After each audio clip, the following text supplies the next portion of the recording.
Hello friends, आज आप રીંગણના રવૈયા બનાવીશું। એના માટે મેં સૌથી પહેલાં થોડું લસણ લઈ લીધું છે, એને આ રીતે કચરું વાટી લીધેલું છે અને થોડા સિંગદાણા લઈ લીધા છે, એને આપણે કચડી લઈશું। આ રીતે એને કચરા પીસી લેવાના છે। ત્યાર પછી આપણે એને કાઢી લઈશું।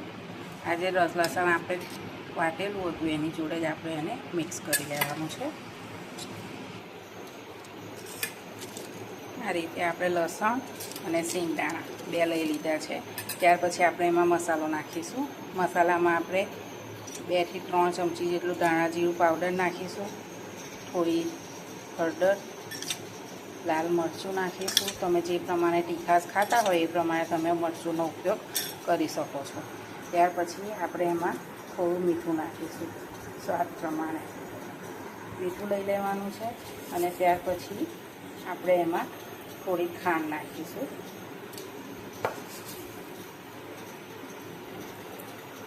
આ રીતે ખાંડ લઈ લીધી છે। ત્યાર પછી આપણે એને મિક્સ કરી લઈશું,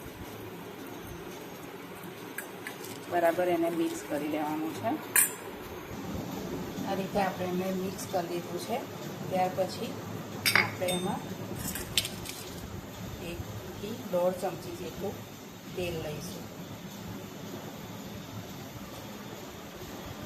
આ રીતે તેલ નાખીને પછી એને બરાબર મિક્સ કરી લેવાનું છે।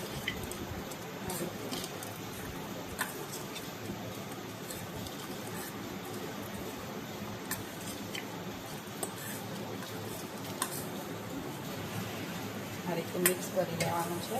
ત્યાર પછી મેં જે આ રવૈયા છે તેમાં મેં 2 બટાકા પણ નાખેલા છે અને આ રીતે એને વચ્ચેથી આ રીતે કટ કરી લીધેલા છે અને બટાકાને પણ એ રીતે કટ કરી લીધેલા છે। હવે આપણે એમાં આ મસાલો જે તૈયાર કર્યો છે એ ભરી લઈશું। આ રીતે રવૈયા ભરીને તૈયાર કરી લીધેલા છે। ત્યાર પછી આપણે જે આ મસાલો લીધેલો હતો, આ જે વધારાનો મસાલો છે એ પણ આપણે એમાં ઉમેરીશું। સૌથી પહેલાં જે આ રવૈયા છે એમાં આપણે જરૂરિયાત પ્રમાણે તેલ ઉમેરી દઈશું।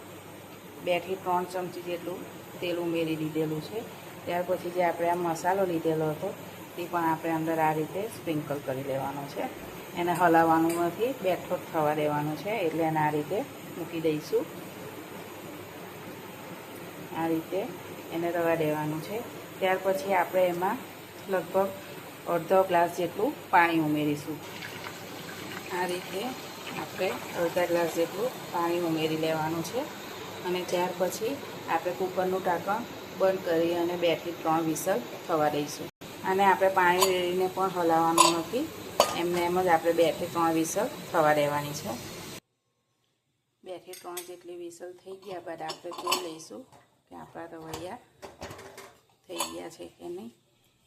જુઓ, રવૈયા સરસ ચડી ગયા છે અને એનો કલર પણ સરસ આવે છે।